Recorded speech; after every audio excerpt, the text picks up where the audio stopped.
Whenever you're ready. No one found him until the next day. A male, age 27, was found stabbed to death 13 times. In my class, we were told to share one event that changed our lives forever.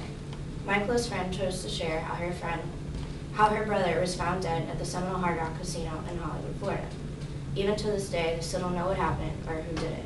And this is partially because there's a separate tribal government that protects the Seminoles from lawsuits, and to have them cooperate proved to be kind of complicated.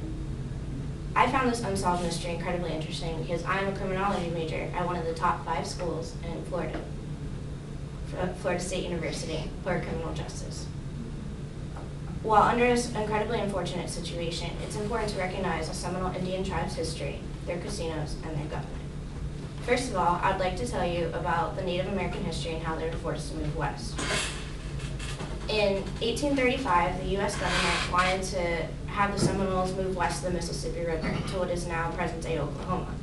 And while some Seminoles moved, others refused and prepared for war, led by their Seminole leader, Osceola. While this began the beginning of the Second Seminole War, at the end, there were only 95 men and 200 women and children, as stated by SeminoleTribe.com. Now, of course, it wouldn't be that easy to have everyone listen, and again in 1858, the government wanted the Seminoles to move again west, and this time they're prepared to offer each man $800 and each woman and her children $450, as stated by FloridaHeritage.com. But the Seminoles didn't take the deal, and they had the Third Seminole War, leaving only about 100 Seminoles behind. And the government didn't see the Seminoles as a threat now that there were only 100, so they left and the Seminoles went to live in the Everglades. But because of the harsh conditions of the swamp and of the hurricanes, they found it unbearable and were assigned reservations. The assigned reservations are in Hollywood, Big Cypress, Brighton Seminole Indian Reservation, Dania, Florida State Reservation, and Tampa Reservation. And yes, those are all in Florida. Now that we've covered the Seminoles' history, we can cover how they made a profit to survive. To begin, many of the women made traditional crafts like beadworking, wood carving, or patchworking. And the men were often part of the alligator wrestling shows and airboat tours, which is the present-day Billy Swamp Safari. They also participated in the duty-free tobacco and gambling. It was in 1979 the Seminoles opened their first casino on Indian territory, where it actually first began as a bingo hall. They made so much money from this bingo hall, they had enough revenue to make larger purchases. Some of them were higher education for themselves, health insurance, and personal income. They also had even more funds to grow sugarcane fields, citrus groves, and commercial agriculture. Now, they had so much money after all that, they had enough left over to buy a really large purchase. What could that purchase be? In 2006, the Seminole Indians bought the Hard Rock International for $965 million. But what many people do not know is that there actually is a total of 68 properties, and it's not only in the U.S., but they own the Hard Rock in Canada, Australia, Europe, and Puerto Rico.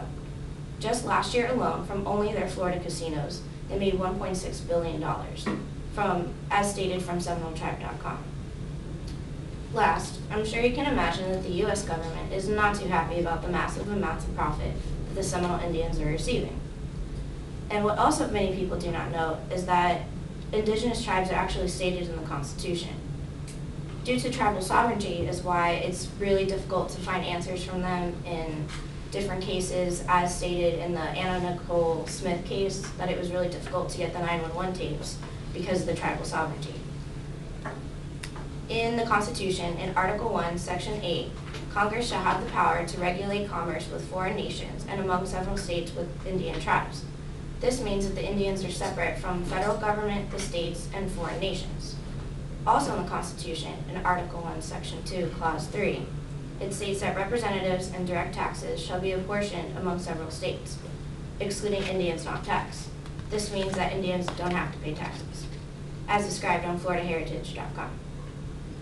Now, to try to convince the Seminoles to adopt American civil rights is going to be kind of difficult for them to give up since their sovereign immunity is so useful. But they've had other complaints from casino and resort owners who find it impossible to compete with the Indians. Other casino and resort owners normally have to pay 50% in taxes, while Seminoles don't have to pay any taxes at all.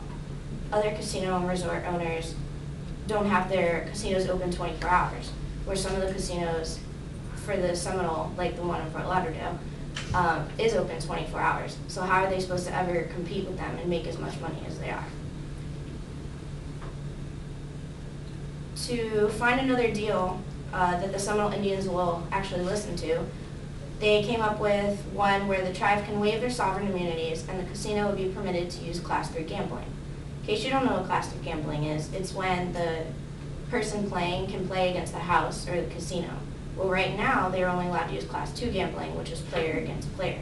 So not only would it make the Indians more money, it would bring more people in because it's a higher profit, more likely for people to make money, as according to BrowardPalmBeach.com. Actually, in 2008, the Seminole tribe paid the state of Florida $100 million for a 25-year pact. Currently, there's an ongoing debate with the Supreme Court if this is even constitutional, as stated on CasinoGamblingWeb.com. In conclusion, studying facts in school are not the same as seeing present-day effects.